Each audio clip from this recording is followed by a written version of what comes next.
We're just preparing for the great food stamp crash out of 2025. It's the James Show, News Talk 820, 93.3 FM, WBAP. I am your host, James Parker. Now, before we get into the, throwing the punches and landing some punches, let's just remember that, first of all, as a moral, good Christian society, the first thing we need to do in the face of the great food stamp crash out of 2025 is donate to your local food pantry. Or do something with private voluntary donations because, philosophically speaking, if you are like me and you don't think food stamps are a moral, ethical way to go about addressing food shortages in society, then I assume that you assume that slack is going to be taken up by private sector charities, private voluntary donations. Well, make sure they have private voluntary donations because if we can pull this off this weekend, we can start to have the conversation about getting rid of food stamps all together. But check this out.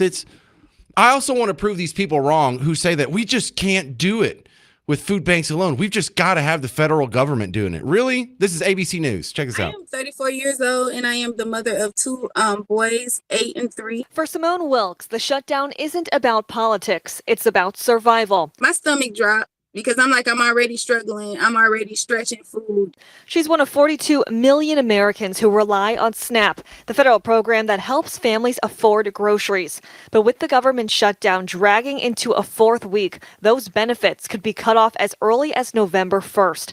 Food banks across the country are already seeing longer lines and shorter supplies. SNAP is a frontline program that really just cannot be replaced by charitable food assistance.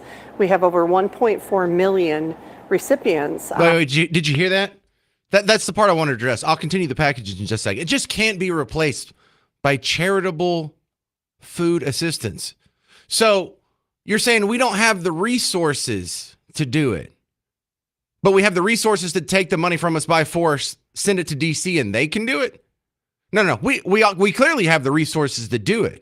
You can make the case that maybe we don't have the willpower or it would take a lot more charity than we're currently seeing.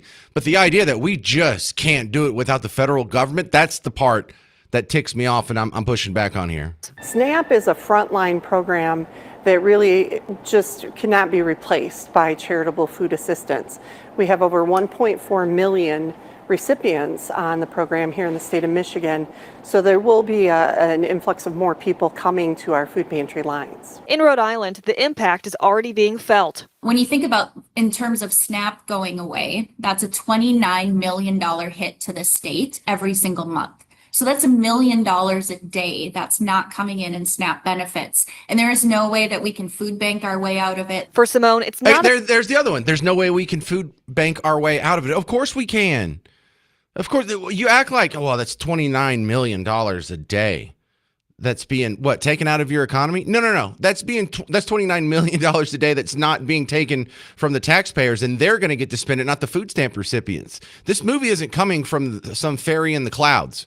This movie has to be either taken directly from taxpayers or we print the dollar and we take it through inflation. But that money isn't just magically going to disappear if the food stamp people stop using it. It's just going to remain in the hands of the people that earned it. About party lines, it's about making sure her children don't go hungry. Thinking of things I'm going to not pay for. I'm going to have to cut out internet. My son needs that for his schooling. I'm going to have to cut that out because that's extra money that I can pay for the food. Got to come up with a plan so the kids can still eat and still go to school, and me possibly having to pick up another job at night in order for them to eat. As the shutdown wears on, Simone says she's doing what she's always done, finding a way. But with no end in sight, millions of families like hers are left wondering, how much longer can they hold on? Jacqueline Lee, ABC News. You know what, Jacqueline? I am just amazed that so many people who call themselves journalists, so many people that go to college and they're allowed platforms on radio and TV and in newsrooms and on big old networks. Are you completely thoughtless? There's no other way we can do this other than the federal government? Because when I look at the little concentric circles around who should be helping poor people that need help, I would start with, number one, if you're a child, obviously your parents, your mom and your dad. But we just had the focus there on the mom. Well, You see a single mother and her children. That's a sad story, but where's the dad? That's the first person you should look to. Who should be responsible for paying? Oh, there's no way we're going to feed these kids without the federal government coming in. Let me see how many steps I can put into before the federal government becomes a backstop from my worldview. Because the first one is the dad. The dad should feed him. Second, mom. Mom should feed him. If mom or dad are either not there or incapable, then the rest of the family. Do they have grandparents on the mom side? Do they have grandparents on the dad side? Do they have some aunts? Do they have some uncles? Do they have some siblings? Do they have children themselves? Do they have cousins, first cousins, second cousins, eighth cousins twice removed? You mean to tell me there's not one person anywhere in this family that can help? All of them are losers. Not one person makes more money than their absolute base subsistence needs. The whole damn family. There's no one that can help them before you go to the federal government. Because after that, then the next concentric circle, besides your immediate family and your extended family, would be your community. Do you have any friends? Do you have any neighbors? Do you have any former classmates or former coworkers or current coworkers? Or do you go to a church? Is there anyone in your church groups or those connections? Is there anyone in your community connections? Is there anyone, I don't know, do you go swimming at the pool or play at the park or see people on a regular basis at the grocery store? I mean, what about your immediate community? What about the nonprofits in your immediate community? What about the Salvation Army, the Red Cross, or the food bank? You know, that we talked to Mimi's Food Pantry up in North Dallas. What about the North Texas Food Bank? We can't get some help there. First, you got to go all the way to the federal government, all the way to DC. You're jumping over all of these other closer, more local, more direct, more personal avenues of help just to say, well, we've got to do this in DC. But even if you do think it's a government function, why not your city government? Why not your county government? Why not your state government? You're going all the way to the federal government. So when they say, well, if mom can't feed her kids, I guess we have to, rely on the federal government. No, you're skipping over friends, family, church, community, Red Cross, Salvation Army, food banks, city, county, state governments. You're just jumping over all that. And you're acting like, well, there's no one else to do it. How else would they get help? I just named 8 other ways. That would be a better idea than food stamps. Food stamps at the federal level may be the worst way to address this problem. And the other side of the familial issue that you're going to see is, what if we do get rid of food stamps? If food stamps, the argument's been made in previous James shows that all these assistance programs, especially for single moms, incentivize the dissolution of the nuclear family. Well, then wouldn't be eliminating these programs? Wouldn't that incentivize and strengthen the nuclear family? I'll make that case next. 800-288-9227. 800-288-9227. I'm James Parker on News Talk 820 and 93.3 FM WBAP.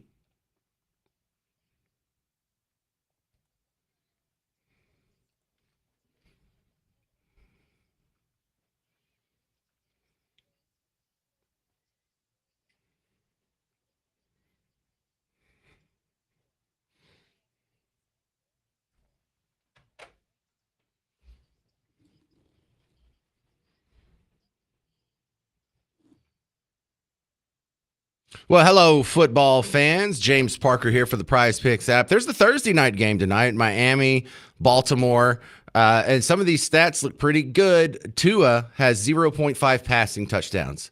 If you want to put him in your lineup, just pick more on that. If he throws one touchdown tonight, you win that square. Derrick Henry has 0.5 touchdowns. So if you pick more on that, Derrick Henry gets 1 touchdown. Boom, there you go. There's already a lineup. It's 2 to 6 people. You look at the stats, you pick more or less on it. And it's whatever sport you're already watching. You want to get Cooper Flagg on your lineup, that's cool. You want to get Arch Manning on your lineup, that's cool. They have the college football on Saturday. So if you're a TCU fan or an SMU fan or even a North Texas fan, whatever sport you're into, add a little more spice to it with the Prize Picks app, America's #1 daily fantasy sports app. And if you're new to the Prize Picks app, you can get a little bonus action. Download Prize Picks, use promo code WBAP. You get $50 in lineups with your first $5 lineup. So download Prize Picks, use promo code WBAP. Take advantage. Get $50 in lineups with your first $5 lineup. Prize Picks. It's good to be right.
Getting rid of food stamps may be the best thing that's happened to some of these communities. It's the James Show, News Talk 820, 93.3 FM, WBAP.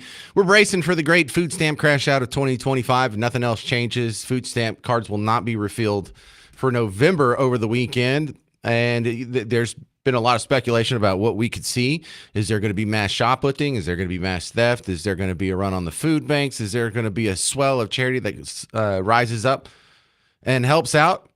But my problem with this is I fear that this is only going to be short-lived. They're going to come up with some deal probably, before the end of the year, and the food stamp people will not have to change their ways. The food stamp, because what I hope is the food stamps go away, and they know they're going away, and they know it's going away long-term because they will start adjusting their life accordingly.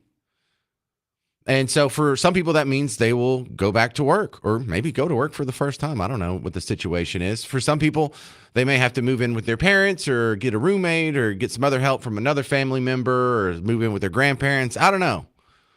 But there's a very loud-spoken pundit on social media named Mr. Red Pills. And he's very animated in his dissertation here, but the point he's making, take it very serious. Ending food stamps could heal the family.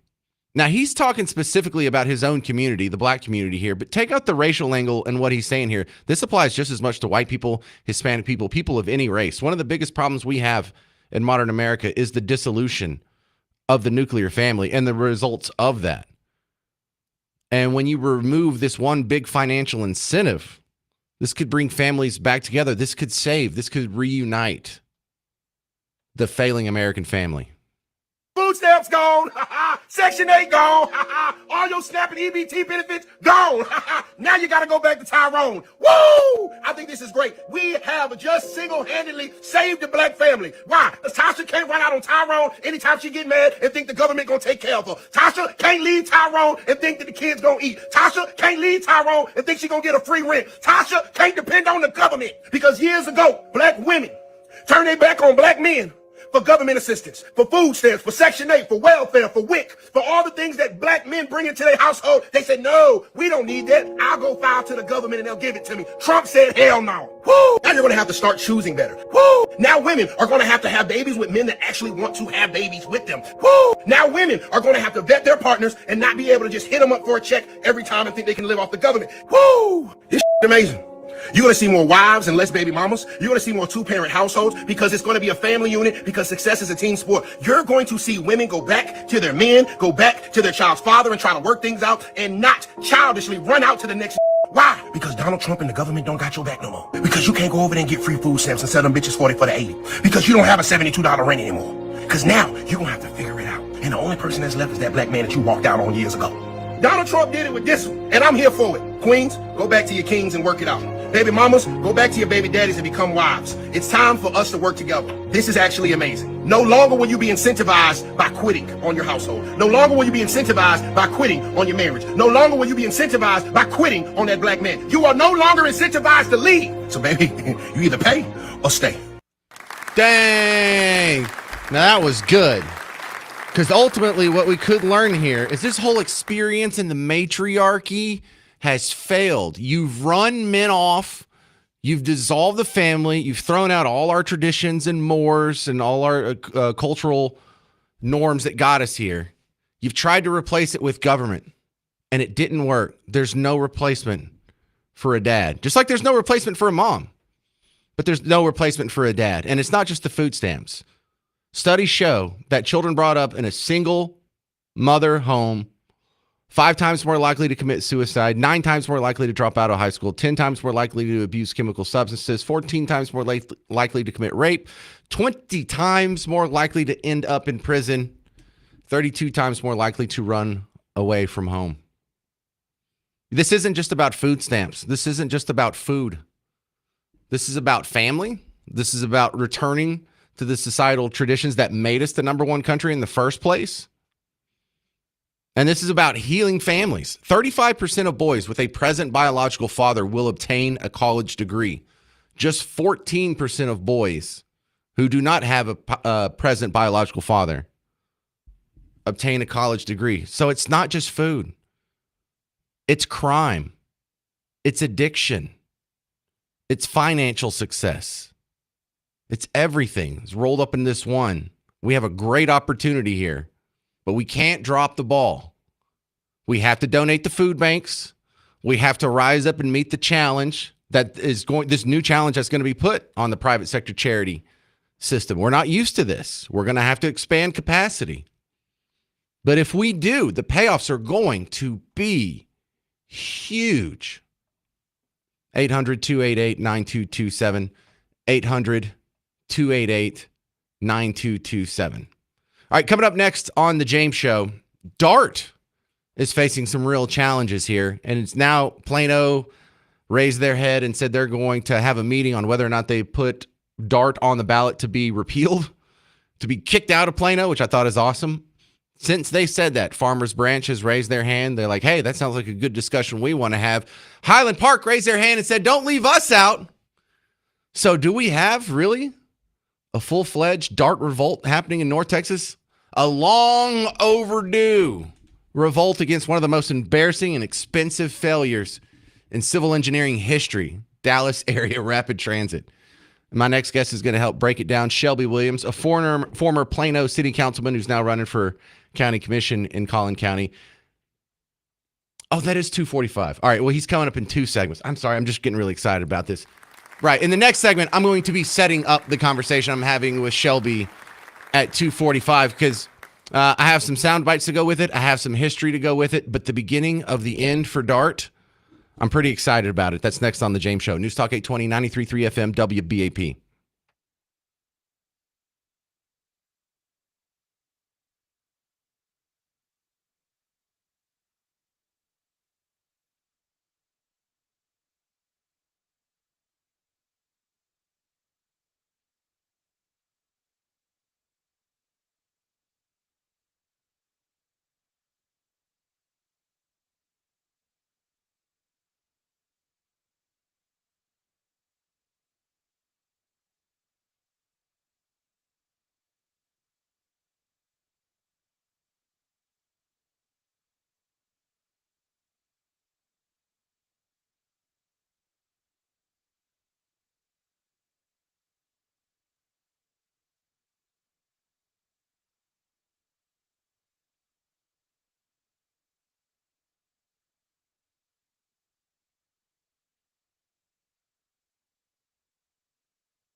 Dart's future in Plano is now in question.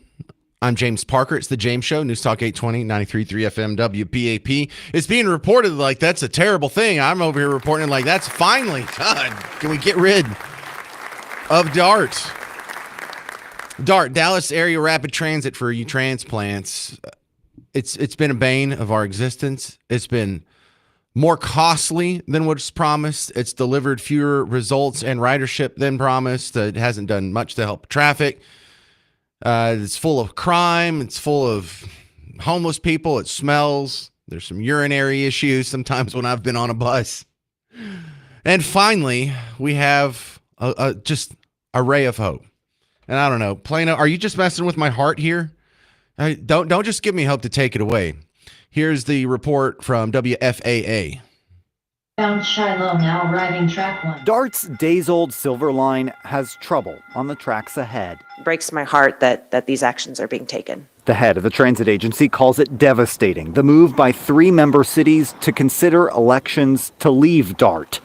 Plano, Farmers Branch, and Highland Park will decide next week whether to put withdrawal on the May ballot. It's been a long time coming, but it's the right move for the city to make. Plano Republican State Rep Matt Shaheen says it's about fairness, pointing to a study saying cities like Plano put millions more into Dart than they get back in services. And you're talking about taxpayers at the end of the day. Dart calls that study flawed and says it doesn't take into account the Silver Line, which just opened this weekend here in Plano. And if Plano votes to leave the system, it means that stations like this one won't be open even a full year. And I understand that a lot of people, a lot of people would want sort of a dollar in and dollar out, but that's just not the way things work. Losing 3 cities will also likely mean cuts to services in the ones that remain, Dart says, potentially as soon as the day after a vote in May. City of Plano is paying over $100 million into Dart. They can take a fraction of those dollars and provide services to those same individuals that rely on public transportation. We're not going to forget about them. But Dart says it worries about people from other cities who rely on transit but won't get a vote. I'm really heartbroken mostly for the riders because I think the riders who are impacted, I don't believe have a voice in this right now. As Dart faces a fork in the road. In Plano, I'm Cole Sullivan. Several member cities have also pushed to cut how much money they contribute to DART. During this year's legislative session, lawmakers considered a bill that would have changed DART's funding and governing structure, but it never made it out of the House.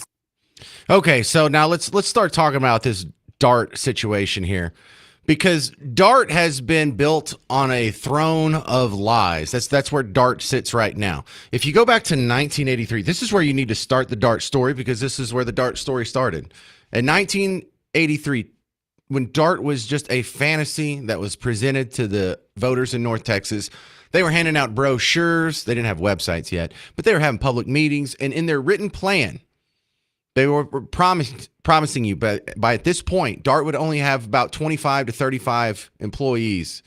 There'd be 450,000 riders. 50% of the operating costs would be covered by the fare box, and there would be 147 miles of rail by 2010. They would never borrow money. In fact, they were legally forbidden from borrowing money. So how's it going to happen? And they would also not throw that cost off onto the federal government. There were no federal government subsidies, except for maybe, HOV lanes that the buses would use. And they also said there would be significantly reduced traffic congestion. So where are we at now? According to DART's website and financial reports, they are, instead of 25 to 35 employees, 3,800 employees. The fare box does not cover 50% of the operating costs. It covers less than 10% of just the salaries. They have only 93 miles of rail in 2025 instead of 147 miles of rail by 2010.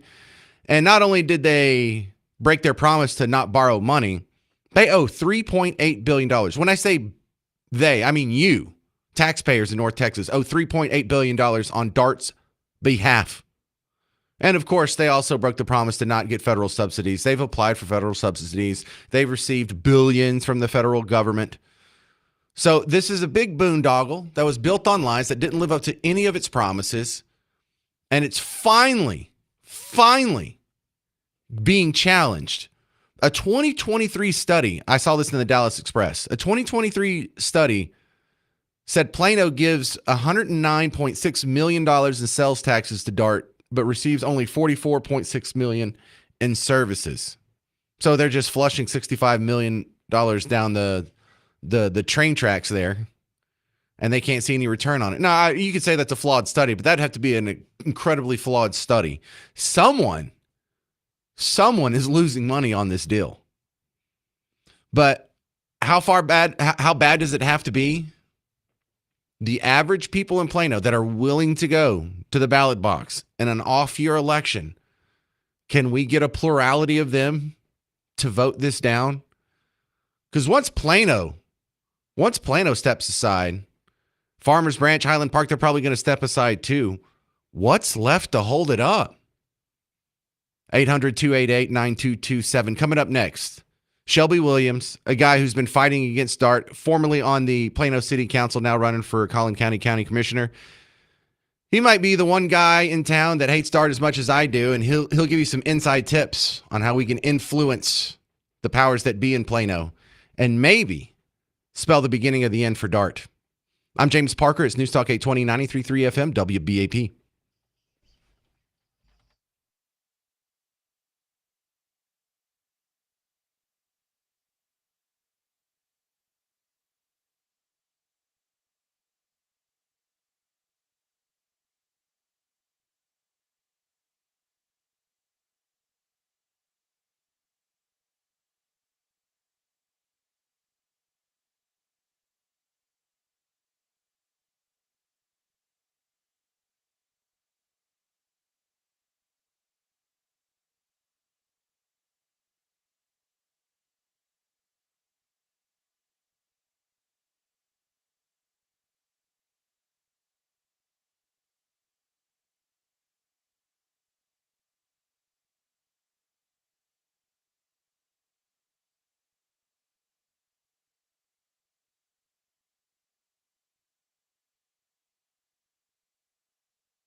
Can we finally get rid of DART? It's the James Show, News Talk 820, 93.3 FM, WBAP. You hear how excited I am?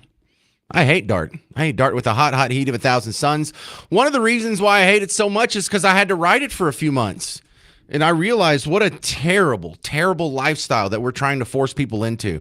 And there's people who are constantly trying to incentivize you to take public transportation, take the bus, take the train, you ride a bike lane, reduce your carbon footprint, save the planet. Oh, no, that's terrible, bro. It's terrible. I mean, do you even think about the lifestyle you're forcing people into? Anyway, my next guest is one of the few people who probably hates DART maybe as much as I do, Shelby Williams. He was a Plano city councilman, and now he's running for Collin County commissioner. Welcome to the James Show, Shelby. So what's the likelihood that this vote could even happen? What's the Plano City Council look like? The people that are going to decide whether or not they put it on the ballot when they have this meeting next week. You think that there's a chance that they could put a referendum out there?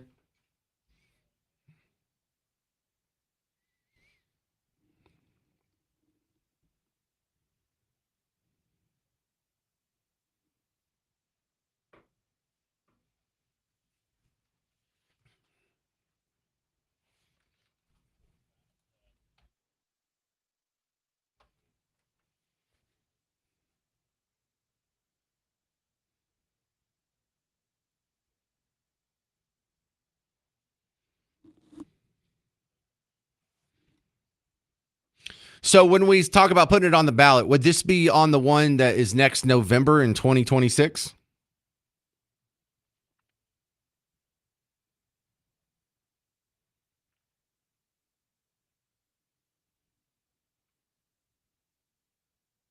So you mean in like 7 months?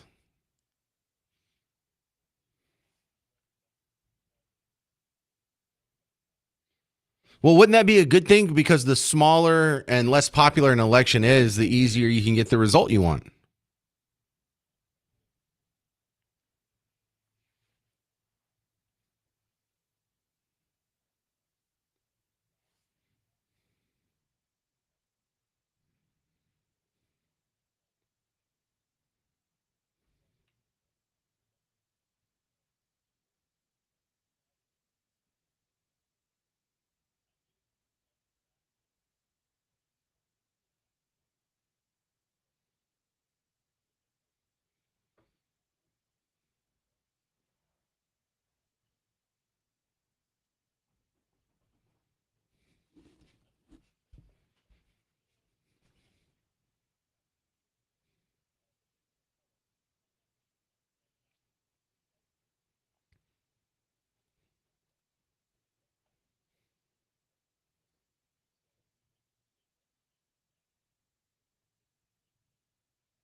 When you say EY, is that Ernst and Young? Okay.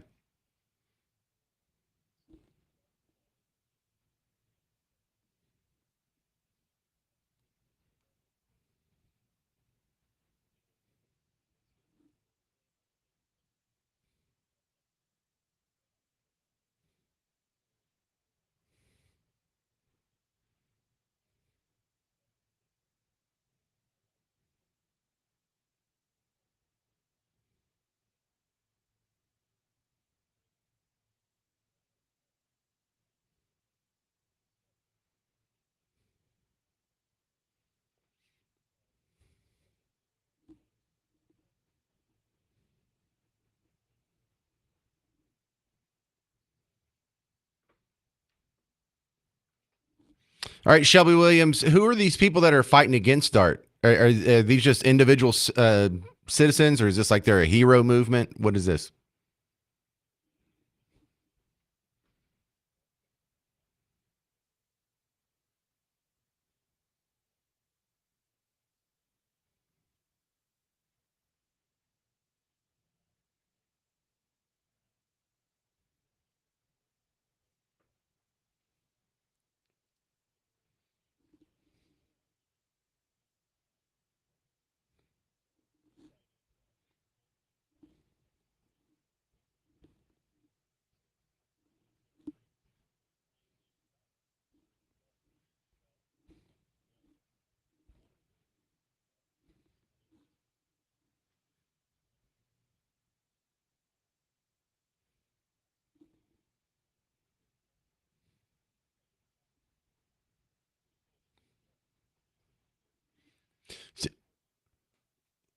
All right, hang on. Let's say that part again and really slow. The taxpayers of Plano pay more to DART for a system that almost nobody in Plano uses than they pay in aggregate property taxes.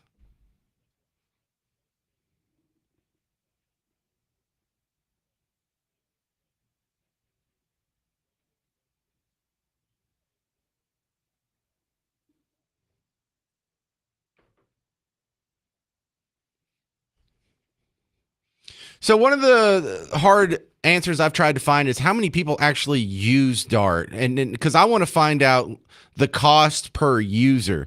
And they pad the stats to say, well, 2 million people took a ride on Dart. Well, what if it's the same guy who operates on Dart, just uses Dart for his commute, and 250 rides go to one person? Do you have some more solid numbers on how much people actually use Dart?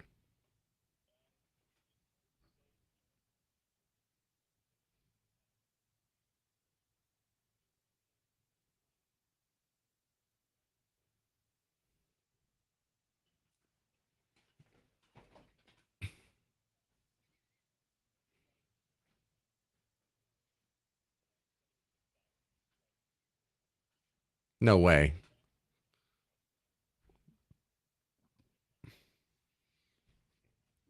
Yeah, there's not 69 million people in Texas. Right.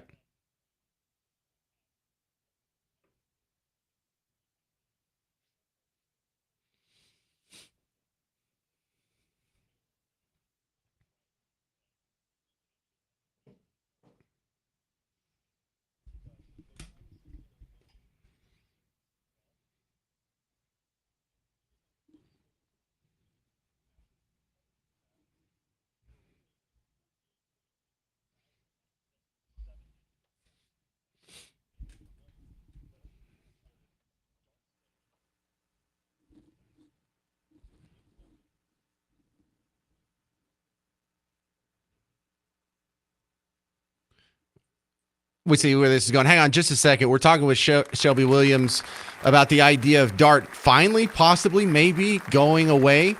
We'll continue with this next on The James Show. News Talk 820, 93.3 FM, WBAP.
Hello, fellow Texans. Welcome back to the James Show. News Talk 820, 93.3 FM, WBAP. I'm your host, James Parker. Praying for the beginning of the end of DART. Continuing with my guest, Shelby Williams, who is a former Plano City Councilman, now running for Collin County Commissioner. And also, I hate to consider myself a guy who hates DART. That sounds so negative. I like to think of myself as a friend of the North Texas taxpayer, Shelby.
Okay, so how do we make sure? Is there anything the people listening, the people of Plano, can do to make sure that the city council agrees to put it on the ballot next year? Is there anything they can do to make sure that ballot initiative wins next year?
Uh,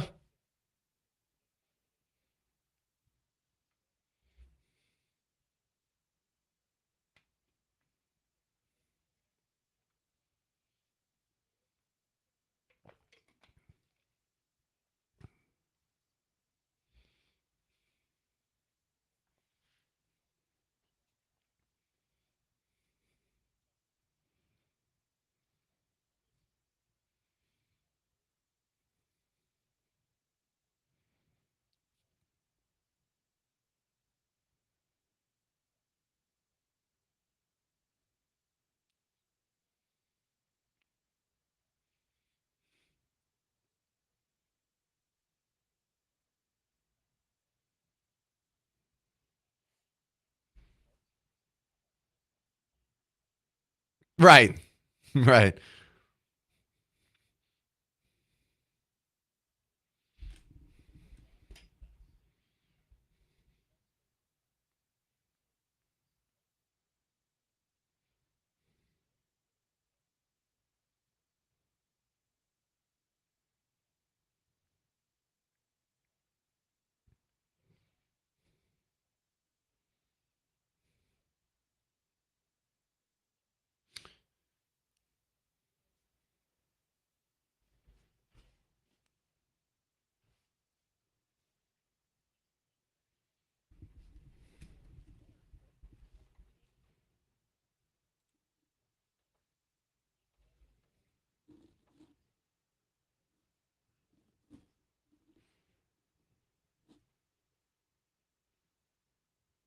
Right.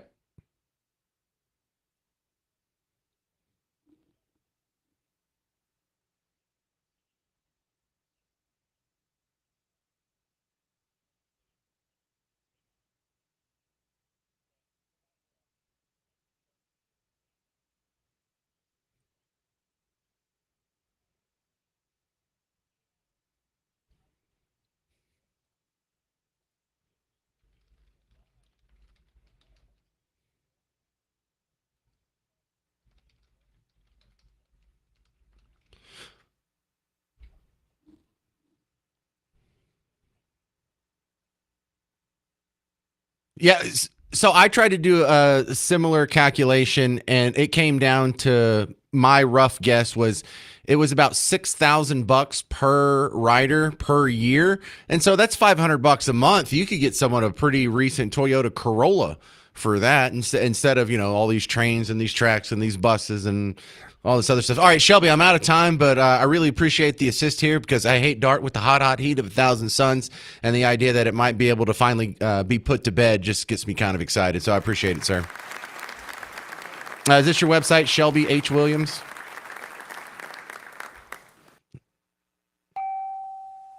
All right. So would you like to see Dart go away? 800 288 9227. 800 288 9227.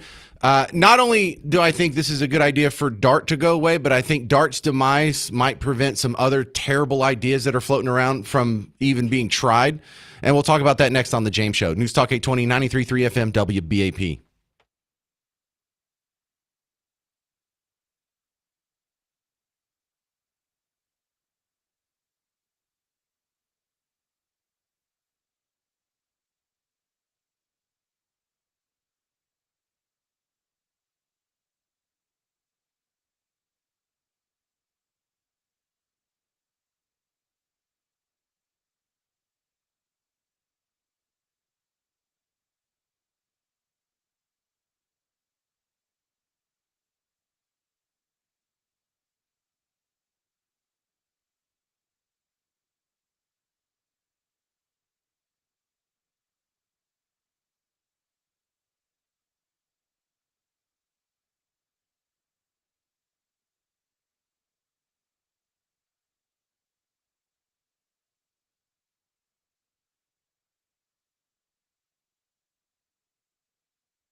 Could we really get rid of DART? Could we really? It's the James Show, News Talk 820, 93.3 FM, WBAP. Don't get my hopes up. Don't do that to me, Shelby. Don't give me hope. But Plano, you're giving me hope. Plano's having a meeting, a special meeting called by the city council where they're going to get together next Wednesday and decide whether or not they're going to put a referendum on your ballot for in 2026 for the local elections. And the referendum would be like, hey, you want to kick DART to the curb? Yes or no? That sounds amazing, because if Plano can do it, Farmers Branch might do it, Highland Park will probably do it. This could be the beginning of the end of DART. And look, I understand it was a project with the best of intentions, but this whole light rail idea in the 21st century, or hell, even in the 20th century, is an idea that fails everywhere it's tried. Every single town that tries it, they can't live up to the promises they make. They can't operate on a profit. They all lose money. They don't have their ridership goals. They're crime infested. They don't help traffic. I mean, every checkbox down the line, all of them are a huge embarrassing failure, yet we keep trying it over and over. And even though it's failed here for 40 years, they're like, let's expand it. Let's open a new line. So we're even opening a new line. There's idiots that want to do this from here to Houston. Why? What evidence do you have that this is a good idea? So the idea that DART might go away warms my heart. This is Brian in Dallas. You're on WBAP. Hello, can you hear me? Yes, sir. Go, Brian. All right. So me personally, I feel like if DART shuts down, what's it called? Basically going to cut down access to like a bunch of things. Like I'm 20. I used to use DART all the time to get to school because, it was the only way I could go to school and, all that stuff. If DART shuts down, you're also cutting down access to kids who probably use it as well to go to school. And that's one of the main issues that I'm seeing right now is if it gets kicked to the curb, like you said, how are some kids going to be able to access to school on time and properly?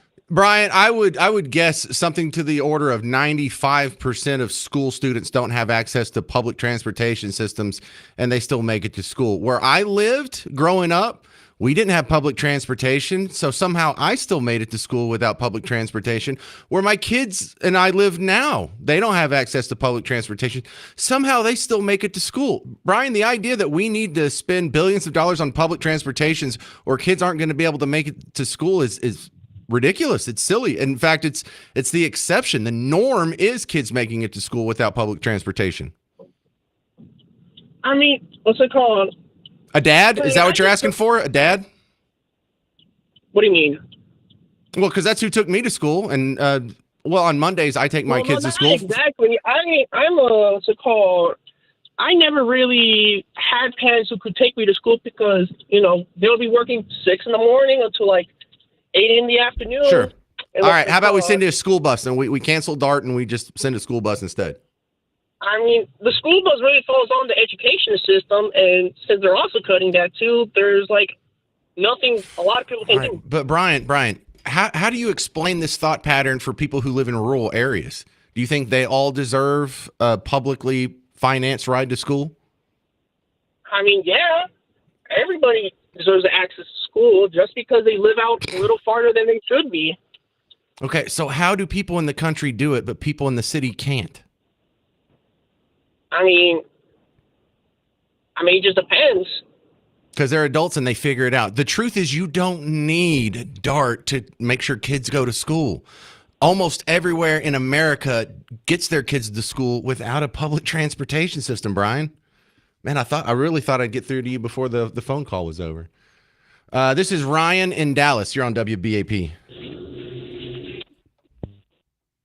I especially liked the show yesterday on the expose of Ozempic and stuff. But anyway, poor DART, remember the West End, how, it was just a shining jewel. And now... hang on. You mean the West End area in downtown Dallas that had the big mall and everything? Yeah, I'm not sure everyone knew that reference that you were making there. But yeah, there used to be like the 6-story mall with the arcade on the bottom. There was a Planet Hollywood there, and Sylvester Stallone was there when it opened up. And there was like the Dick's Last Resort across the street. And it was a scene, man. Toadies played a concert there after the Stars won the Stanley Cup. Oh, no, I remember the West End Mall in the West End area. What do you... Some true sacred cows there, like the old spaghetti warehouse and this, that, the other. So anyway, there's this huge rail hub right next to it. It's called West End Station. And you have to run the gauntlet of all these upturned palms of the homeless going in and going out. I walk past that all the time, and it is terrible. It is the worst place that I have to walk through on a regular basis. Well, we work not far from there. We work just a few blocks from there. So if I'm going to go meet some people downtown, like if people are like, hey, meet me at Frankie's when you get off work, or there's a happy hour, or there's an open mic night or something. Yeah, I often have to walk through that station at night. And yeah, that's what the train brings in. Yeah, I hear you. Well, anyway, I think DART is Dallas's canary in the coal mine. And Dallas is just a poorly run big city. And this is an exponent of it.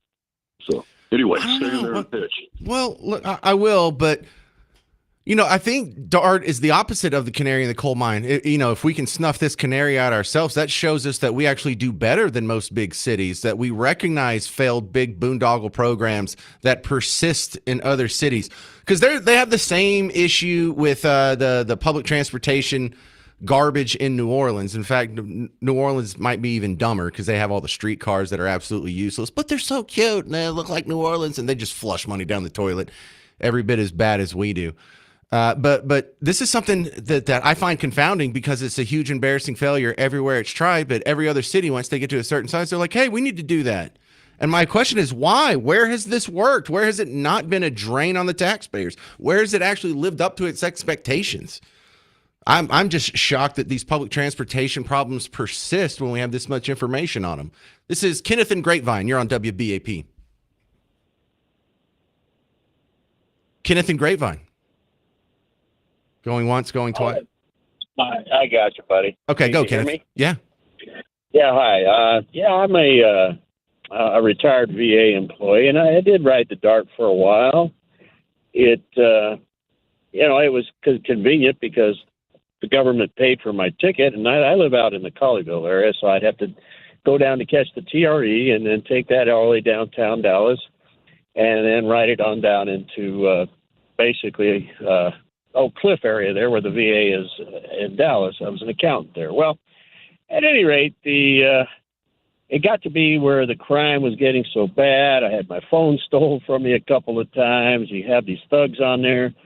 And I mean, I know that the crime is really going up nowadays. And of course, living out here in the Grapevine, Colleyville area, the A train runs out here now.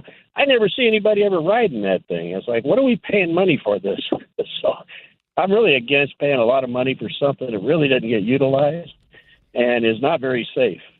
Well, and what is really the philosophical backing for all these terrible ideas? And one of the big pushers of this is climate change. We've got to reduce our carbon footprint. We can't have all these people driving their own cars and creating all this CO2. We need to cram them into these more efficient systems. And it feels like, this rush to make a smaller carbon footprint or reduce CO2 emissions, that's one of the big drivers of these terrible ideas. And that's why California is so big on it and lefties are so big on it. They love trains. They love cattle cars. They love these big infrastructure projects. And a lot of the misleading motivation for these horrible failed ideas is this idea that creating CO2 is destroying the earth and we got to save the planet. 800-288-9227. I hope DART dies, can't die fast enough. More on that coming up. And we have some fixes I'm going to propose next on The James Show. News Talk 820, 93.3 FM, WBAP.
All right, what do you say we get rid of DART while we have the chance? 800-288-9227. I'm James Parker on News Talk 820, 93.3 FM, WBAP. Getting pretty excited here because now that Plano announced yesterday that they're going to have a meeting this coming Wednesday to decide whether or not they're going to put the DART referendum on the ballot. Two other municipalities in North Texas have spoken up, Farmers Branch, Highland Park. They're looking over the backyard fence thinking, I might do the same thing as my neighbor over there.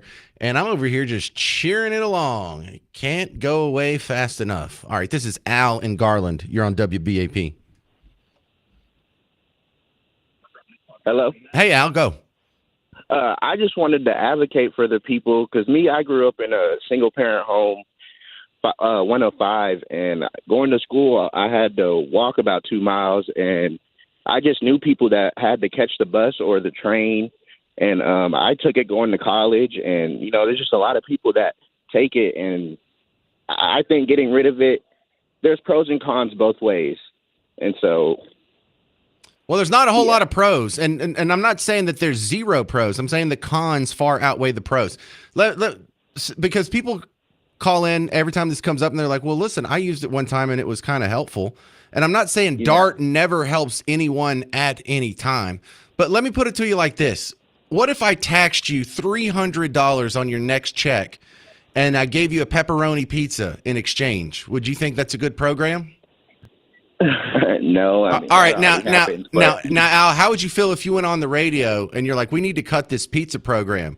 And then someone calls in and they're like, yeah, but I was hungry one day and the program gave me a pizza. And so I don't know how I would eat without the pizza program. That makes sense? That's my metaphor. That's what it sounds like to me. Yeah, but I feel like as the government or whatever that controls it, they or the city council, whatever, that there are things that they should do for the people that just might not always make sense, but make sense. No, I don't agree with any of that. There are very limited things that the government should do for the people, and making sure they have a ride from point A to point B doesn't factor into my calculus anywhere. Okay. Well, look, I don't think they're supposed to put up impediments to you going from point A to point B. I don't even mind them making roads so you can take your own damn car from point A to point B. But they're not supposed to be the people that provide you with the transportation at public cost. True, but like somebody like me with my license suspended, it's like one of few options that I can do. Okay, but all right, Al. Also, think from my point of view, where I come from, a small town where there is no public transportation in any of those towns, in those medium-sized towns, in the larger towns. This is just a phenomenon that happens in the big city. We have poor people out there. We have people with suspended license. We have people that are going to school. We have people with working parents. We have people that are going to college. And somehow we can all figure out how to get our butts from point A to point B without a giant, expensive, top-down government program. That is true, because I do have to figure it out sometimes. All right. Well, I appreciate you being that open-minded about it. Thank you very much for your call. That's Alan Garland, everybody. This is Elizabeth in Electra. You're on WBAP. Hey, I'm calling for, I guess, several reasons. One, I don't know if it was DART or it was supposed to connect to DART. I know there was like 2 or 3 articles over here. Since my family and I have lived in the area here in Wichita Falls at the Times Record, that was talking about connecting a rail from all that was supposed to go through Wichita Falls, go all the way from Boulder, Colorado, or Aurora, or somewhere in Colorado, to Dallas to connect to DART, and so people could travel back and forth. And I'm like, oh, no. 2 reasons. Just like you said, these government-run ones, they're not nice. They're substandard. They don't. You have to jump off of one bus and or train and walk to another station, and it's not seamless and efficient like it should be. For one, it's not privately owned. A private company would do way better. And then 2, we don't want the crime that's in Dallas out here. I don't, anyway. And that's really why my family and I live here as opposed to closer to Dallas-Fort Worth, because, one, we had the chance to move there, and I chose not to because of the crime. And so I really, I hope you guys, I hope we find a way to get some organizations or somebody or a private company, or maybe some group of people will create a private company that will provide something like this. Like maybe you can get. Oh yeah, now Elizabeth, workers or something. I don't know. Maybe you've heard me talk about this in a previous show, but I really haven't mentioned it in a while, so I'm glad you brought it up. I'm not against private public transportation, if that makes sense. I'm not against those tracks being there, and if a private sector company wants to buy its own trains at its own expense and charge its own fares and use the infrastructure that way, I'd be in favor of that. Same thing with buses. We could have private buses. Just leave the bus stops there, abolish DART, and if some guy wants to go get it probably won't be a big long bus. It'll probably be a minivan or one of those church vans that has like 4 rows, seats like 13 kids. Remember going to church camp in those? Some guy wants to drive around and give people rides like that, but you know what you have to do? You have to deregulate a lot of stuff, which would make me happy, but people out there who think there's a government solution for everything would probably scoff at that. But no, private sector alternatives, I'm very open-minded about that. And one of the reasons I know I say that with a smile is because they're all not going to be profitable. There's a reason they don't exist already. The market was right. You just don't like the result. 800-288-9227. Coming up next, RT Trevino from the Crude Truth podcast. Donald Trump says that gas will soon drop to $2 a gallon. I don't think it'll go that low, but it might get a little better than it is now. Find out next on The James Show. News Talk 820, 93.3 FM, WBAP.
How low's the price of gas going to go? Let's ask RT Trevino from the Crude Truth Podcast. This is the James Show, News Talk 820, 93.3 FM, WBAP. Now, welcome back, RT. Donald Trump said you can expect gas to go down to $2 a gallon.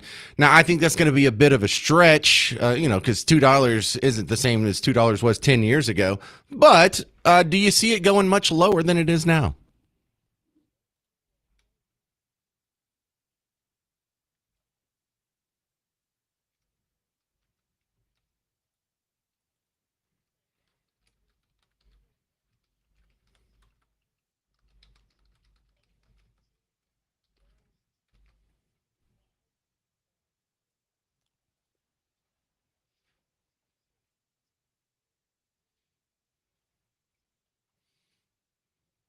That $2 mark got a lot of attention in the 2012 presidential election cycle. Michelle Bachmann had come out and said, if you implement our drill baby drill policies, we can get the price of gas down to $2. Now, she was absolutely ridiculed, and I have a montage of all these people and politicians saying, what a ridiculous statement. It'll never get to $2 a gallon again. And then it did get to $2 a gallon again once Trump got in office. But again, I guess that's been 5 years since it's been that low. And since we've had 25% inflation again, I think to achieve the same effect, you would see gas at what, 225, 250?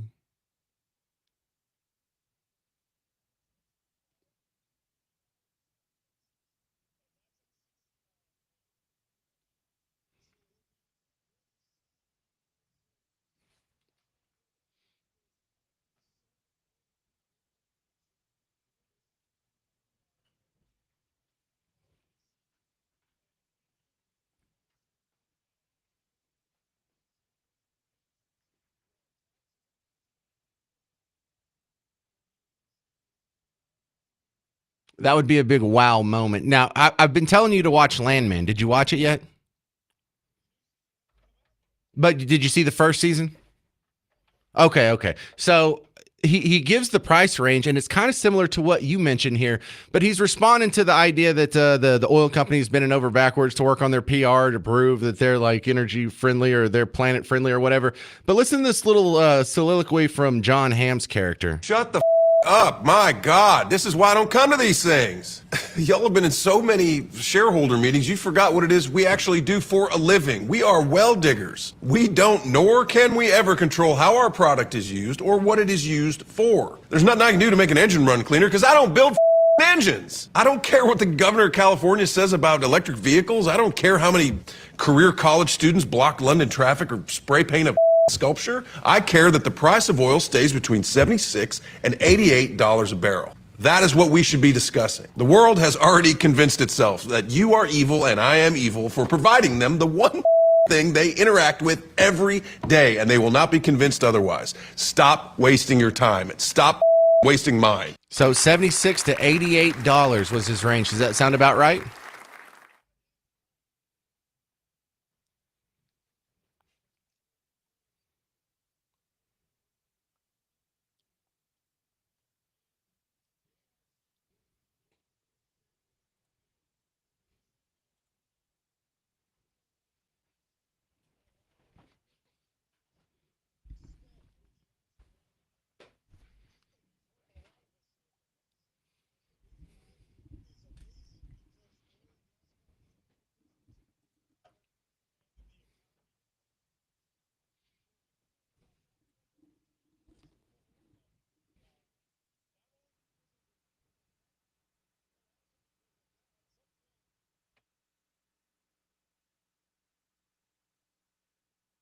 I hear you. All right, RT Trevino, what's coming up on the Crude Truth Podcast?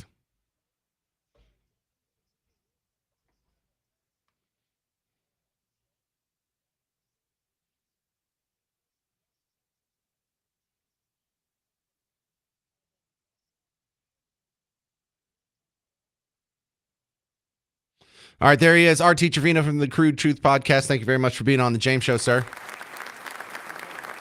All right, coming up next. Oh, no, I got time to squeeze in one call. Let me do one here. Is that cool? Paladin, Grand Prairie, you're on WBAP. Go.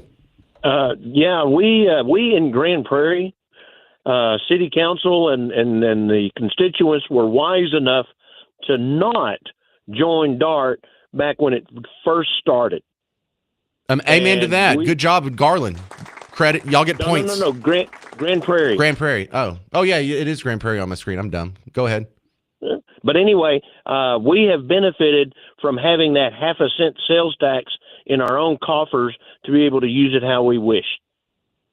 Okay. I mean, it's so hard to make that argument because we're arguing for something that's intangible. You know, you do this program, you can see the tracks, you can see the trains, you can see the buses. You take it away, you can't see an extra half-cent sales tax that's just sloshing around in all the cash registers of the small businesses in your town. But it makes the same impact, just in a positive direction. Adam in Fort Worth, you're on WBAP. Yeah, it's interesting because to his point from the previous caller, Grand Prairie, you know, there was a subcommittee hearing on a Green Deal that tried to go through during the Biden administration where they were saying if we implement these things, we're going to lower the CO2 emissions by 0.5 point of percentage.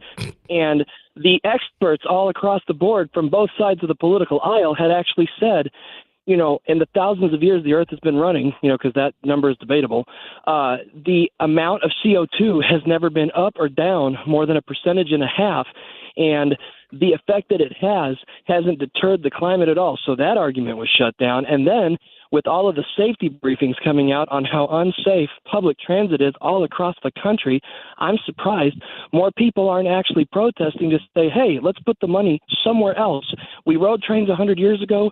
We rode trains 50 years ago. But now we don't have enough public money in any of our cities to have law and order and to protect our citizenry who do walk, who do find that way to get from point A to point B and use their head.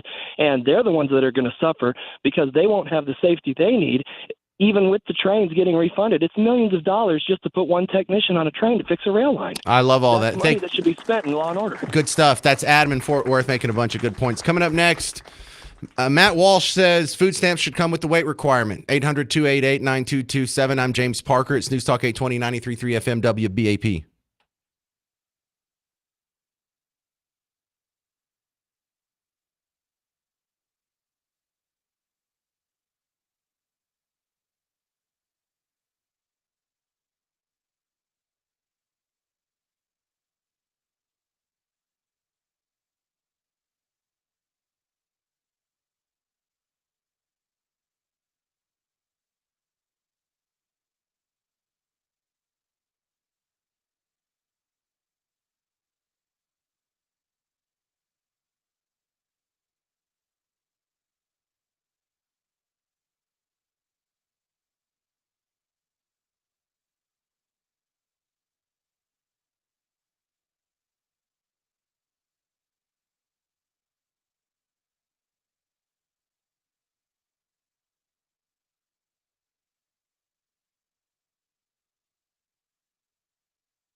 Should food stamps have a weight limit? This is the James Show, News Talk 820, 93.3 FM, WBAP. I am your host, James Parker. Don't get mad. Not my idea. This is the idea that comes from Matt Walsh. Are you familiar with Matt Walsh? He did Am I Racist? What is a Woman? That's sort of his bit. So this was something, and I think he said this before. So I don't know if this came from something he said like today or yesterday, but I saw it this morning, and here's the theory, at least. We need drug testing and weight testing for anyone receiving SNAP. We need a system that does not subsidize the grocery bills of 45 million people for the indefinite future with no time limit or restriction. And beyond that point, if the food stamp program is going to continue to exist at all, which I'm not convinced it should, it needs to have standards, strict standards. It needs to have a reason to exist. And for the benefit of every taxpayer and the millions of obese, profoundly ungrateful people they're feeding, we should end this particular economic activity. In its place, we should encourage food stamp recipients to engage in some actual activity, like, getting a job or going for a walk around the block. Hold them to some standards. So what do you think about that? Should there be a weight limit for food stamps? Now, the obvious attachment here is if you're 400 pounds, you probably don't need assistance with more nutrition. If you're 300 pounds, it's almost like, hey, if anything, we need to be discouraging you from additional calories. At some point, the food stamps aren't even helping you as much as they're killing you. Some things that you've probably suspected about food stamps that I've had to Google in past shows and turned out to be true. Yes, the people on food stamps are actually more likely to be obese than the taxpayers who are funding the food stamps. Isn't that a beautiful irony? Also, that number, 45 million. If you want to just round it out here, that's about 15% of the population? What percentage of the population you think deserves food stamps? Because if it's 100%, then it's not a food assistance program. Then you have just socialized food. And if it's for half the country, you feel a little silly for someone who's making, who's living seriously in the middle of society, has to get subsidized by the other half of society. So this is just for the poorest of the poor. But 15% of us get it? Doesn't that sound like a lot? Well, actually, it is a lot. Federal spending on the SNAP program has doubled since COVID. In 2019, if you look at the chart, it looks like about $63 billion. Now we're above $120 billion for the last couple of years here. What happened in the last, 5-6 years? Are we twice as poor as we were then? No, actually, we're richer. Our GDP's bigger. Our stock market's at all-time high. The unemployment market's doing pretty damn good. So did we just have an influx of poor people? No, they relaxed the standards, the work standards under COVID. And if you relax it, you had the same amount of poor people here. Just about 15 million more got on the rolls than were on previously. Okay, so this isn't about feeding the poorest of the poor or the needy. It's just we'll expand the roles, and whoever qualifies, as many of them who want to get on it, get on it. Yeah, that's how it happens. Now, this addresses a couple of problems that a lot of people have with food stamps. If you put some standards on it, he mentioned drug tests and the weight limit. Now, drug tests, you're finding that if you have the luxury to spend money on drugs, that's fine. Well, why don't you have a Netflix test too? If you have money to spend on streaming service subscriptions, then the taxpayer shouldn't be subsidizing your food. You should be spending your Netflix money on, a cheeseburger. So I don't know if I necessarily like the idea that there's tests, but it's really hard to argue against the weight test. I mean, if you're absolutely huge, and I'm not talking about overweight. I'm overweight, you're overweight, everyone's overweight. I'm talking about the morbidly obese. I'm talking about if someone comes into the food stamp office looking like a ham planet, they should be able to get turned away. And I don't think that's mean. If someone was addicted to heroin, they want heroin really bad. They may think they need heroin. They're going to go out and they're going to fuss and they're fighting. They may steal and fight and commit crimes to get heroin. But is giving them heroin helping them, or is it killing them? 800-288-9227. Let's ask Larry in Paris. Hey, Larry, you're on WBAP. Hey, how you doing today? Hey, I just had a comment. About 10 years ago, I had congestive heart failure. I managed to come out of that, went back to work. I was 55. You know, these SNAP benefits, you don't get nothing when you've worked and something happens to you. You want to talk about restrictions. At that time, you made over $480 a month. You didn't get nothing. So I don't know. To me, it's just a supplement for people who don't work, because I've went through it, and being a man that worked his whole life, you ain't getting nothing. Right. And look, what you're describing here is isn't a problem with charity. It's a problem with government charity. If you go to a church and they do and we're running hunger programs through churches, you know what they do? Because me and Miss Parker have both worked with our churches. I had to do that myself. They I have to had fill go out get like food applications. They have to get interviewed by someone that works for the church. And they have to make sure that you're not spending this on drugs, and you're not just running around being a floozy, and you're not buying stupid stuff with it. You know, there's a little bit of oversight that the government just doesn't care about whatsoever.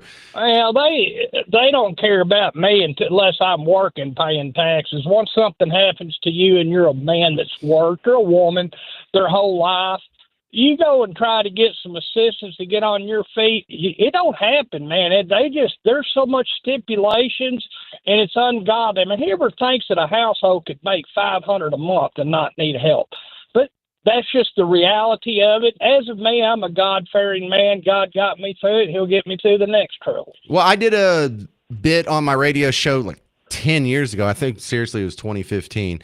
And we did a little experiment where we looked at the situation between myself and Miss Parker. We had just had our fourth kid, and we were looking at how much assistance she would qualify for if she would only kick me out of the house and divorce me. So it was sort of like the dump James dividend. And it started out, and this was in 2015. The numbers would be much bigger for 2025. It would start out, I think it was $683 worth of food stamps is what she qualified for right off the top. She qualified for, I don't remember all this off the top of my head, but it was a few $100s in just straight up cash. She could have gotten, I think it was $1,200, up to $1,200 in a Section 8 voucher, or it might have been $1,500 if she actually lived in the Orleans parish. But when we added it all up, I was only slightly more valuable to her living in the house than her kicking me out. And, you know, I'm not a fry cook. I don't make a ton of money. Being a radio host isn't very lucrative. But the incentive for her to kick me out was brutal. So I had to start being nicer to Miss Parker after that. 800-288-9227. Do you think there should be a weight limit on food stamps? I'm James Parker. It's News Talk 820, 93.3 FM, WBAP.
We're talking about a weight limit for food stamps on the James Show. News Talk 820, 93.3 FM, WBAP.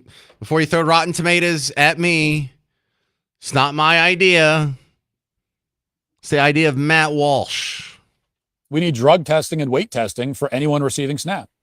We need a system that does not subsidize the grocery bills of 45 million people for the indefinite future with no time limit or restriction.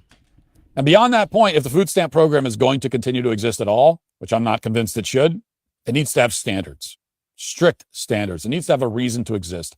And for the benefit of every taxpayer and the millions of obese, profoundly ungrateful people they're feeding, we should end this particular economic activity. And in its place, we should encourage food stamp recipients to engage in some actual activity, like, getting a job or going for a walk around the block. Hold them to some standards. He's making some solid points there, but I don't think that's the fix. In fact, I don't think there is a fix for a food stamp system like that.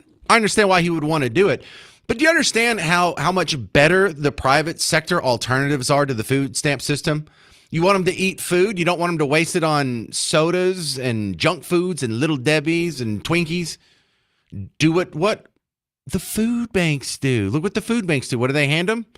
Food. And if you hand them the actual food, you can control whether or not they're getting Dr. Pepper with it, or if they're getting Twinkies with it, or if they're getting an organic sweet potato. Yeah, I don't know if this can be fixed. I understand where his heart's at. I think it's ridiculous to be subsidizing the food for someone who weighs 400 pounds. But I think we just got to get rid of the whole thing. Period, point blank, end of story. I'm not sure this ugly beast can be fixed. This is Garrett in Dallas. You're on WBAP. Hi, how you doing, buddy? I got to agree with him. If it's going to continue, there should be standards. But say whether it's a drug test or a recording of the weight, somebody's got to pay for that. According to Google, your average drug test is costing $30 a piece. You times that times 45 million. Who's going to subsidize that? All right, so what about the weight then? You could just have a scale right there at the office. That doesn't cost anything. Right. Who's going to record it for it to be accurate? Well, the same guy who processes the paperwork. Sort of clinic. Well, yeah, right. but yes, sir. So it just be part of the process by which they sign up for them. Absolutely, I could understand that.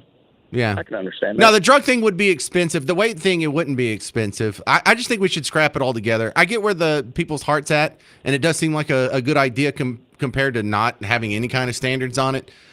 But yeah, you're bringing up some decent complications here that make me just say, just scrap it all together. Because look, right, absolutely. If we turn it over to the private sector, one of the advantages is they do have standards, but those standards cost. If a private sector charity wants to do a drug test, it'll cost about $30 a person. And so I don't know. I think some of that would be acceptable because you'd probably be saving more money in the long run, being able to deny people or have people to be a little more productive and get off the system and not be on it so long. But no, you're bringing up valid arguments there, Garrett. Let's go to Daniel in Kaufman. You're on WBAP.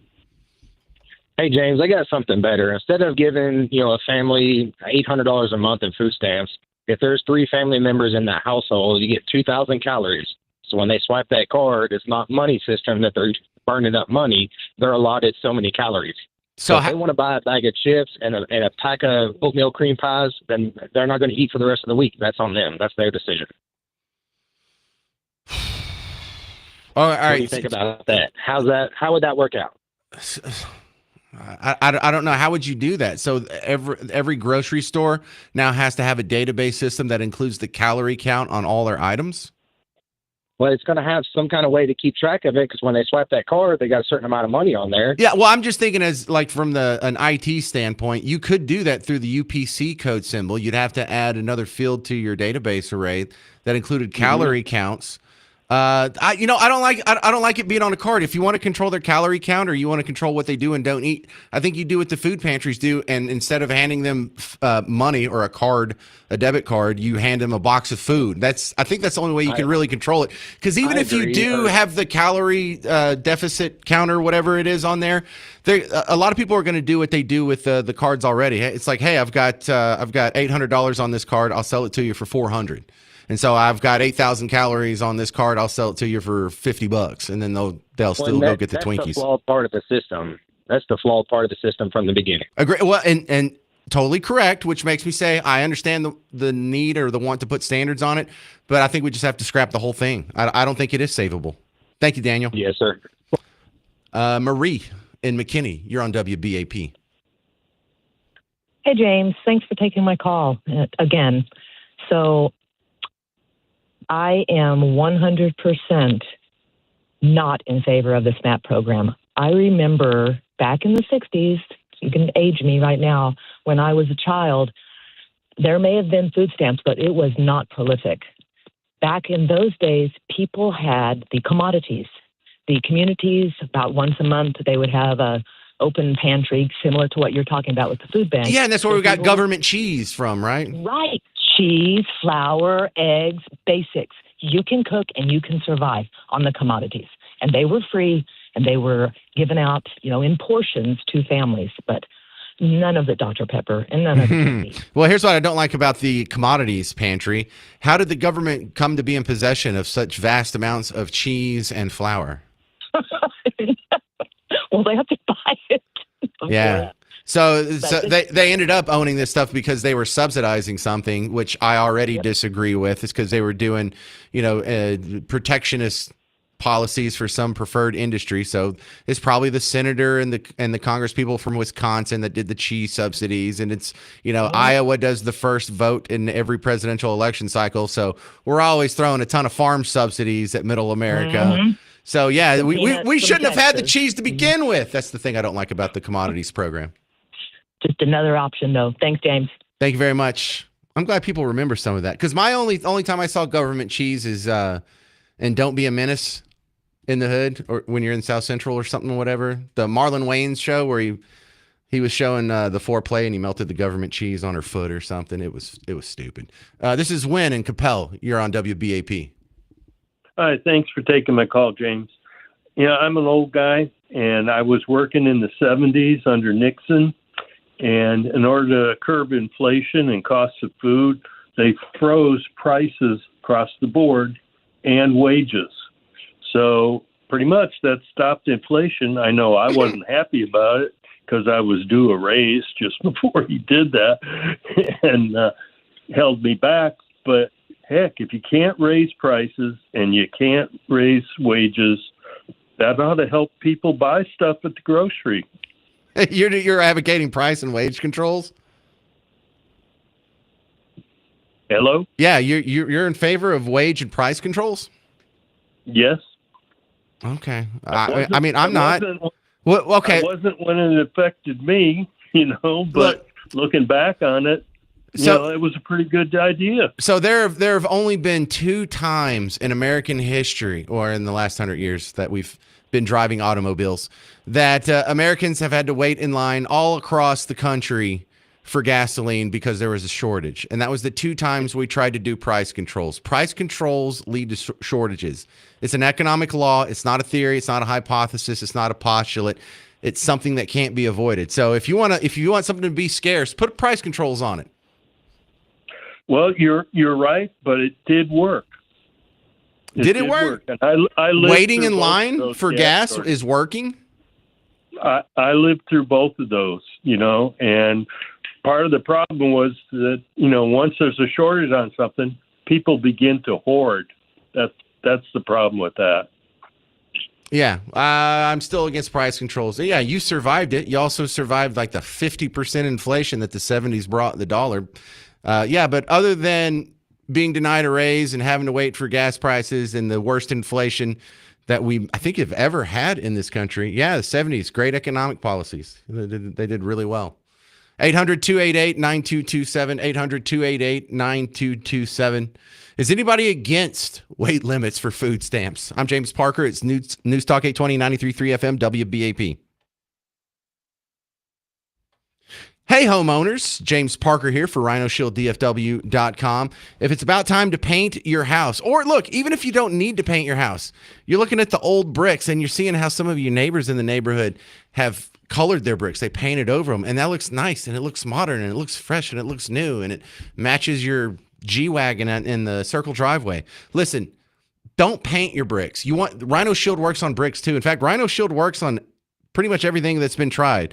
It doesn't matter if it's aluminum, if it's wood, if it's stucco, if it's brick. Rhino Shield is a space-age technology. It's thicker than paint, 8 to 10 times thicker than paint. And it's a two-part process. There's the primer that goes on, and then there's the ceramic coating that is sort of the space age technology that they use on the space shuttle. And once you combine these two things, now you have a product that performs better than paint. It expands, it contracts, it breathes with the house so it doesn't crack or peel or flake. It also blocks UV rays. It has an insulating factor. It helps you with your energy costs. And it's not so thick, it won't change your surface texture. Your house will look beautiful. It'll look better than paint. And plus, if you're worried about the cost, they do financing. The bank won't give you a loan on paint, but they will for Rhino Shield. So call Rhino Shield, have them come out, give you an estimate, show you how it works, and that doesn't cost you anything. Just go to rhinoshielddfw.com.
We're talking about possible weight limits on food stamps as proposed by the great conservative commentator Matt Walsh. We need drug testing and weight testing for anyone receiving SNAP. We need a system that does not subsidize the grocery bills of 45 million people for the indefinite future with no time limit or restriction. And beyond that point, if the food stamp program is going to continue to exist at all, which I'm not convinced it should, it needs to have standards, strict standards. It needs to have a reason to exist. And for the benefit of every taxpayer and the millions of obese, profoundly ungrateful people they're feeding, we should end this particular economic activity. And in its place, we should encourage food stamp recipients to engage in some actual activity, like, getting a job or going for a walk around the block. Hold them to some standards. I think the problem with this is it feels like a social issue. This feels like a moral issue, maybe even a religious issue or some sort of societal altruism issue, but it follows the same laws of economics to where without even knowing the intimate details of how this program works, you do know that it's a government program. And so the incentive for the government program is perverse compared to the private sector charity. The private sector charity seeks to get you back on your feet. If you come to them with your hands out, if you come to them at the bottom of the barrel, just had the worst day of your life, they want to feed you, of course. They want to take care of your immediate needs. But they also want to put together a system where in 6 months, 9 months, a year from now, you don't need their help anymore. Why? Because if they don't help all these people get off of their butts and get back into the productive side of the ledger, they're going to run out of resources and they're not going to be able to help anybody. They want to help as many people as possible, so they need to get them back on their feet and get them out. Conversely, the incentive structure for the government is completely the opposite. If you come to them with your handout and they don't help you, they're not going to run out of money. They can just go ask for more money. And the new people that come in next year, they add to their roles, and now your program's twice as big as it was the year before. And then the next year, it'll be 3 times as big. And then pretty soon, you're not overseeing a small little dinky side fringe program. You have a budget that's in the billions. In fact, the more people you can trap and calcify into these poverty programs, the more powerful and resource rich you become. You have the opposite incentive. You want to keep people in that program for their entire lives if you can. That's what's good for you, the government program, the bureaucrat. But it's just the opposite for the private sector charity. It's no accident that these aren't temporary benefits. They'll sell them to you. It's just a supplemental temporary system, temporary assistance for needy families. No, that's not their incentive. Their incentive is to keep you in that program as long as possible. And that's how they measure their success. It's the longer they can keep as many people fail as possible. That's how they measure their success. Not an accident. Yeah, I don't think it is fixable. I think you just have to scrap it and turn it all back over to charity, just like we did for all of American history up until LBJ. This is Evan in the Colony. You're on WBAP. Hey, James, thanks for taking my call. And I agree with everything you just said, especially the politics side. I don't think we should have the program. But if it's going to stay, I don't think you can fix it. I agree with you on that. And I don't know how you motivate sluggards to go out and get a job. So just let them keep doing what they're doing. If they want to eat themselves to an early death, let them thin the herd. I mean, actions have consequences. So just let them keep doing what they're doing. I don't like my tax dollars being used for that, but just let them eat themselves to an early grave. Right. That's an accelerationist policy. That's you're the first person to say that on today's show. Thank you very much, Evan. Good points. Thanks. I like that. John, Dallas, you're on WBAP. What do you think? Hey, yeah. So I think you kind of have more accountability. So, like, you flex spending account to choose for medical expenses. When you go to check out, if it's not a qualifying product, you can't get it. You have to pay for it out of pocket. So I think you kind of keep track of it like that. Load the grocery stores those products that are, in their system that are flex spending account or SNAP eligible. But you just want to have, you don't want to blacklist a few items. You want to have a white list of a few things they're allowed to buy. And so it sounds like you're describing the WIC system. Sure. Yeah. So that would be better than the food stamp system. Like I totally agree with that. Right. Yeah, I like the sound of that, John. I think, have no you know- pushback on that. I mean, I'd still prefer for the whole program to go away, but what you just described is Sure. better than what we have now. I'll totally agree with that. So good point. Thank you, sir. Yeah. Janelle, you're on WBAP from Fort Worth. What do you think? I am personally in favor for the SNAP program. I think I have a little bit more compassion because I know every situation is different. Yeah, there are people who are taking advantage of the system, but there are also, especially single moms, we have the elderly, the disability. Some of these people just absolutely cannot work. And I think a calorie deficit is the craziest thing I've ever heard for so many reasons. I do think that there should be guidelines and restrictions to a degree. I don't think you should be on this for generations to come. But I think to eradicate it completely, I mean, we're about to see what's going to happen on November 1st. This impacts so many people personally, and also I am blessed. I don't mind that my taxes are going to that because my taxes are also going to a bunch of other things that are wasteful. But if it's going to help a large group of people, I don't mind my tax dollars going to that and free health care. So that's how I feel. That's what I think. I mean, I don't. Wife says I need to be nicer to people who disagree, so I'm gonna try that real quick. You say there should be some sort of time limit on it, but this is after you laid out some people, the elderly, the disabled. What if you're disabled? Should there be a time limit on it? Absolutely not. If you're obviously, there are going to be exceptions. They are not able-bodied. Someone who is 80 years old, no, they're not going to go to work full time. But you also have to take into account minimum wage in Texas is not livable. And you have, again, these families, these moms, these dads, both who are working full time, if not more than full time. And because of the cost of living, inflation, and our minimum wage, for some people who are trying, who aren't lazy, sucking off the government, this is just, you know what I mean? You don't know what I mean, and that's fine. But No, I mean, I get it, but now we're getting into the minimum wage discussion, and I don't know. I just cringe at the term livable wage. There's millions of people that have minimum wage right now. All of them are alive. They're not dying. I was on minimum wage for my first couple of jobs. I lived. The minimum wage is definitely a living wage, but that's a different discussion for a different day. But that's Janelle in Fort Worth. 800-288-9227. I have a couple callers left, and I want to give you some details on our next James Show remote where you can come out and see the show live. Coming up next on News Talk 820, 93.3 FM, WBAP.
We're talking about a weight limit on SNAP that's being proposed or just being tossed around. Adam Carolla used to be on Loveline. Now he has his own little show. He had a show that he's doing with Dr. Drew. Again, it's just a podcast. Man, I don't know how true this is, but if this is true, this is some eye-opening stuff. 40 pounds on them over the average working American. If you took the average person that's on SNAP, getting free food, and the average person that gets no free food from the government, the average female who gets no free food from the government is 146 pounds. The average SNAP recipient is 211 pounds. So is it a food? I know. First off, we talk about going hungry. Nobody could benefit from a nice fast more than the SNAP recipient. All right, if that's true, that is the wildest stat I've heard all day. This is Melinda and Forney. You're on WBAP. Hello, how are you? Great, go ahead. So I have a different perspective, and it's kind of along the lines of the last lady that called in about the elderly. Yes. And the disabled. I'm 58. My husband is 58, and we're both disabled. I was a manager at a law firm, and I made really good money before I got a brain injury and a brain bleed from a car wreck. So now I'm on disability. And I bring in about $30,000, and that's it. And my husband, who is also disabled from a 20-foot fall off of a ladder onto concrete that injured his back, and he cannot work. So we are not users or abusers of the system. However, workers' comp would not take care of his back. They kept, They kept putting him off and putting him off. He applied for disability. And okay, but Melinda, why couldn't we do the same thing through a private voluntary donation charity?